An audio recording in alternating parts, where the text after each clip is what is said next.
আমরা ফেসিবাদী ব্যবস্থার বিলোপ করতে সক্ষম এখনো হইনি। এই লড়াইটা চলমান থাকবে।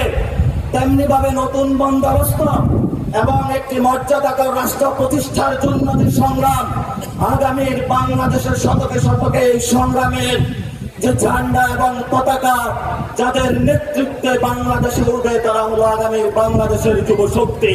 আর সেই যুব শক্তির প্রাণভোমরা আপনারা আজকে আমার সামনে বসে আছেন, এখানে উপস্থিত আছেন বিভিন্ন রাজনৈতিক দলের বিভিন্ন সংগ্রামী নেতৃবৃন্দ, উপস্থিত আছেন গণ অভ্যুত্থানের আমাদের মা এবং বোনেরা, যারা যদি মাঠে না আসতে গণ অভ্যুত্থান সফল হতো না। উপস্থিত আছেন তরুণ যুবরা, যাদের রক্তের উপর দিয়ে বাংলাদেশে একটি নতুন গণতান্ত্রিক প্রক্রিয়ায় প্রবেশ করেছে।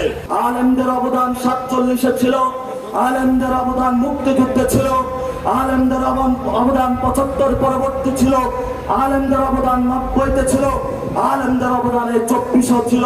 আগামীর বাংলাদেশ যতদিন থাকবে ততদিন এই বাংলাদেশের একটি ব্যাকবোন হিসাবে আলেম সমাজও কাজ করে যাবে ইনশাআল্লাহ।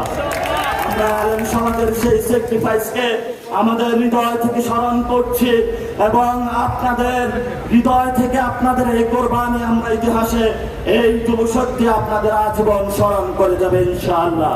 ভবিষ্যৎ রূপরেখা এবং মর্যাদা প্রতিষ্ঠার জন্য যে ঐতিহাসিক যুব সংগঠন জাতীয় যুবশক্তির আহ্বায়ক কমিটিকে পরিচয় করিয়ে দিতে যাব, আপনারা সবাই করতালি দিয়ে তাদেরকে বরণ করে দিবেন। এবং আমি তাদের সাথে পার্সোনালি কথা বলেছি, তাদের কমিটমেন্ট নিয়েছি এবং তাদের একটি জায়গায় আমি কমিটমেন্ট নিয়েছি তাদের থেকে।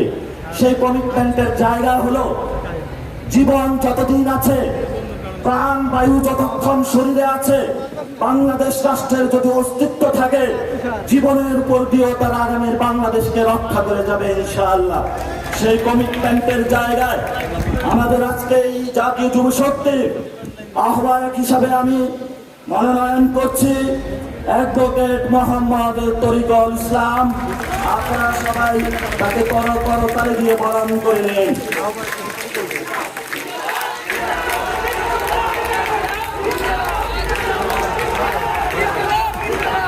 আমি সদস্য সচিব হিসাবে মনোনয়ন করছি ডাক্তার জাহিদুল ইসলাম, সদস্য সচিব হিসাবে ডাক্তার জাহিদুল ইসলাম, মুখ্য সংগঠক হিসাবে ইঞ্জিনিয়ার ফরহাদ সোহেল, মুখ্য সংগঠক হিসাবে ইঞ্জিনিয়ার ফরহাদ সোহেল। আপনাদের হাতে এই ঐতিহাসিক নেতৃত্বকে তুলে দিলাম, যাদের নেতৃত্বে বাংলাদেশের আনাচে কানাচে থেকে শুরু করে আলেম, নারী, ছাত্র, যুবক সকল শ্রেণীর প্রতিনিধিত্ব করে তারা আপনাদেরকে ঐতিহাসিক জায়গায় একটি নতুন বাংলাদেশ দাঁড় করিয়ে দেবে। সেই কমিটমেন্ট আমি আপনাদেরকে দিয়ে যাচ্ছি ইনশাআল্লাহ। আপনারা সবাই তাদেরকে সহযোগিতা করবেন।